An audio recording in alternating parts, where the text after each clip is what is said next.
Jean Rotner, président du conseil régional du Grand Est depuis 2017, a fait un passage à la cristallerie de Baccarat et nous fait le plaisir de faire un crochet par la radio. Bonjour. Bonjour.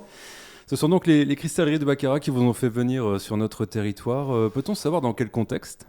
Oh, c'est pas que les cristalleries de Baccarat. Déjà, j'aime beaucoup votre territoire. J'y viens souvent. Et aujourd'hui, c'était l'occasion. C'était une promesse que j'avais faite à la fois aux employés, aux dirigeants de la cristallerie, mais également à mon ami député Thibault Bazin, de venir avec la préfète de région et de venir également avec le recteur. Pourquoi ? Parce que Baccarat, vous le savez, il y a 15 mois, 20 mois, nous préoccupait sur son avenir. Et puis finalement, les choses ont été entourées, accompagnées par les uns et les autres. Et aujourd'hui, c'est plutôt une réussite, avec une progression du chiffre d'affaires, plus de 150 salariés supplémentaires, une vraie jeunesse. Et moi, ça me fait plaisir de voir des jeunes aujourd'hui, des jeunes verriers, des jeunes qui se passionnent pour l'excellence française. C'est ça qui est exceptionnel. Et c'est ici, à Baccarat, dans le Lunévillois, et je suis moi très très heureux d'être venu rencontrer l'ensemble de la direction, des salariés qu'on a pu croiser, et de voir une fois de plus cette excellence française, excellence internationale reconnue vraiment à travers la planète. Et c'est ici, chez nous, dans le Grand Est, et tout particulièrement à la frontière de la Meurthe-et-Moselle et des Vosges, que cela se passe. Exactement. Et d'ailleurs, en avril prochain, il y aura une nouvelle directrice qui va arriver. Que j'ai rencontré ce matin, D'accord. qui était présente. Tout le staff était là. C'était déjà passionnant de voir un peu le résultat des négociations. C'est une entreprise aussi qu'on soutient beaucoup. L'État l'a soutenue dans le cadre du plan de relance. Nous également, à hauteur de plusieurs millions, dans sa modernisation, son accompagnement, avec des fonds de relance européens, avec des programmes particuliers également qui ont été mis en place de recherche, parce que c'est une entreprise qui doit aujourd'hui se transformer, se moderniser, et c'est notre job d'être à ses côtés.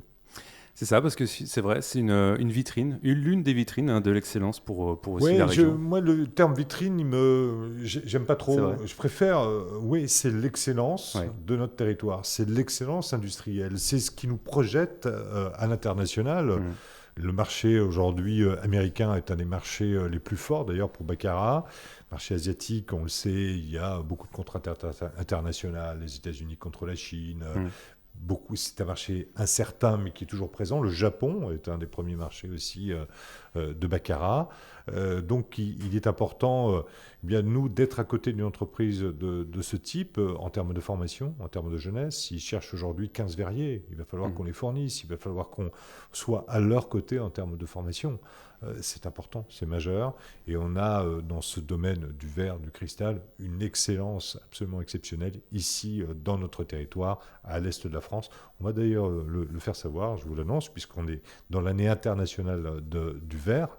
On va avoir une exposition assez exceptionnelle à l'abbaye des Prémontrés cet automne, qui mettra en avant justement tous ces savoir-faire régionaux dans l'industrie du verre et du luxe. Affaire à suivre, donc. Donc vous voyez, une exclusivité Ouais. Radio Myrtille. Merci. Après, un mot sur les infrastructures ferroviaires. Après 3 ans d'interruption du trafic, la reprise des circulations entre Épinal et Saint-Dié a été célébrée le 12 décembre en présence du Premier ministre, du ministre chargé des Transports, de David Valence, vice-président délégué au transport, et de vous-même. En quoi cette ligne était stratégique pour mobiliser élus et État ? Déjà, c'était une ligne fermée. Fermée parce que, allez, on va le dire, l'État, la SNCF, depuis trop longtemps, ne l'avait pas maintenu à niveau. Premier ministre, le président de la République était là il y a quelque temps sur ce territoire et avait été un peu, on va dire, chafouin de cette fermeture. Il dit je veux qu'on la rouvre. On l'a rouvert. Ça nous a coûté là aussi un engagement très fort, mais qui correspond tout à fait à ce choix politique qui est le nôtre au niveau de la région, de l'exécutif régional, de développer plus que jamais le ferroviaire. C'est pas simple parce qu'il y a l'État. Il y a la SNCF, il y a un certain nombre de contraintes réglementaires. Quand on s'approche du nord de la Lorraine, il y a d'autres contraintes qui sont celles du transfrontalier, du lien avec le Luxembourg, avec l'Allemagne. Tout ça, ce n'est pas simple. Mais on a une volonté de pousser.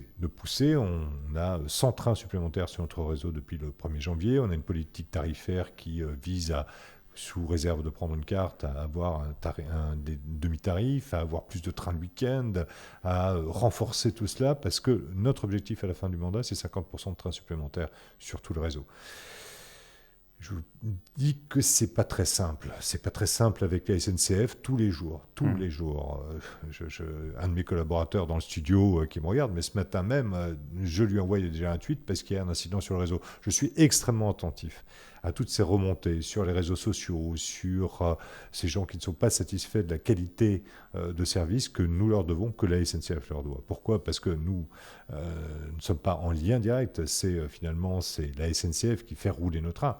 Nous sommes, nous, à la commande, nous passons commande d'un réseau régional qui doit se développer, qui doit s'amplifier. Et la réouverture, effectivement, d'Épinal-Saint-Dié avec Strasbourg derrière, en ligne de mire, c'est quelque chose d'essentiel. C'est déjà un beau symbole. On réunit la Lorraine et l'Alsace et la Lorraine à travers le train. Et en même temps, c'est le train du quotidien. Je me souviens, au début de mon mandat de président, j'avais rencontré des lycéens bruyères qui me disaient toutes les difficultés qu'ils avaient à ne plus voir le train fonctionner. Difficultés pour la famille, difficultés financières. Eh bien là, on y répond. On agit sur le quotidien des gens. C'est ça ce qui est important pour moi. Vous savez, je ne suis pas un président tourné vers les grandes villes. C'est relativement simple. La gestion avec les grandes villes aujourd'hui, ça se fait dans des contrats. Ils savent se gérer eux-mêmes. Moi, veux être le président de la région, proche de tous les territoires, des territoires ruraux. Je suis particulièrement attaché à cette ruralité. Donc cette ligne est effectivement un exemple de cette volonté, quoi. Voilà, et il y en aura d'autres. Et cette connexion entre les Vosges et l'Alsace, c'est vrai, ramener Épinal à Strasbourg, ça peut rouvrir des perspectives aussi avec le quai Alpha à Épinal, enfin ce genre de Strasbourg devient la banlieue d'Épinal. Prochaine étape, c'est aussi l'ouverture à la concurrence. Votre position sur cette ouverture? Tout à fait favorable. La ligne dont on vient de parler fera partie justement de cette ouverture à la concurrence. C'était important de la remettre à niveau. Avant que cela ne se perd, il y a aujourd'hui des études, vous le savez également, sur la ligne Contrexéville-Vittel-Nancy. Et nous venons de décider, lors de notre dernière séance, d'ouvrir à la concurrence cette ligne transfrontalière, pour laquelle d'ailleurs le matériel a déjà été acheté, 375 millions, chiffre quand même conséquent, de matériel roulant qui pourra franchir les frontières vers l'Allemagne. Ça concerne le Nord Lorrain, ça concerne l'Alsace, et là aussi c'est 7 lignes transfrontalières qui vont être ouvertes à la concurrence. C'est un service différent. C'est la SNCF qui a peut-être remporté le marché, tout simplement. Mais c'est pas des responsabilités, ou c'est pas une crise de confiance de la SNCF vis-à-vis de la SNCF. Pour nous, c'est une souplesse, c'est une agilité. C'est d'ailleurs une obligation, de par la loi, à partir de 2023. Tout notre réseau régional devra être potentiellement ouvert à la concurrence. D'accord. On va aller sur un autre domaine du côté de la forêt. Le 2 juillet 2021, lors de votre élection à la tête de la région, vous avez réaffirmé votre volonté décentralisatrice et exprimé le souhait de voir les compétences de l'Office national des forêts transférées à la région. Pourquoi cette volonté ? C'est pas que la forêt. Je suis moi un défenseur de la décentralisation et pas de la recentralisation que nous vivons en ce moment. Aujourd'hui, on se rend compte que, et j'en discutais d'ailleurs ce matin avec les dirigeants de Baccarat, qui ont aussi le sentiment que toutes les décisions se prennent à Paris, alors que parfois on peut gagner en souplesse, en agilité. Le dossier de la forêt, c'est un dossier essentiel. Il se gère en proximité. Quand on va avec les agents de l'ONF, quand on va avec les acteurs de la forêt privée, quand on discute avec les chasseurs, quand on discute avec les ONG en charge de l'environnement, ça ne se fait pas à Paris, ça se fait chez nous, ça se fait sur le terrain, ça se fait au milieu des bois, comme je l'ai fait d'ailleurs récemment dans les Vosges, mais avec tout le monde. L'objectif, ce n'est pas d'avoir du pouvoir supplémentaire. L'objectif, c'est de gérer au mieux. Quand on parle avec les maires qui sont à la tête de ces communes forestières, ça se fait dans la proximité, ça se fait vraiment sur le terrain. L'idée qu'on peut voir naître dans les Vosges, on peut, pour moi, la faire renaître dans les Ardennes avec une adaptation différente. Il y a une connaissance du terrain qu'il faut avoir. L'ONF l'a parfaitement, mais il y a une crise de confiance aujourd'hui. Il y a des restrictions budgétaires depuis Paris, avec moins d'agents de l'ONF sur le terrain. Je trouve ça dommageable. Moi, je trouve qu'il faut nous donner sur le terrain les capacités de gérer ce joyau qui est à notre main, mais il faut le faire en responsabilité. C'est pour ça qu'il y a eu les assises de la forêt à Remiremont il y a quelques semaines, qui ont réuni tous les acteurs, même ceux qui s'engueulent de manière légendaire. Eh bien, on les a mis dans la même pièce, on leur a dit quelles sont vos idées, comment est-ce que cette filière, il faut le savoir, là je regarde vos auditeurs, il y a plus de salariés dans la filière bois-forêt que dans la filière automobile dans notre région. On ne le sait pas. Donc c'est une filière d'importance, c'est une filière capitale, c'est une filière essentielle. Et moi, j'en ai un peu assez de voir notre bois exporté vers la Chine. Je préférerais qu'il reste en France, qu'on ait des scieries encore plus modernes, qu'on ait des constructeurs bois encore plus nombreux, qu'on soit convaincu que le bois de nos forêts, eh bien, c'est un bois utile, c'est un bois qui sert aussi au chauffage, c'est un bois de construction, comme je viens de le dire.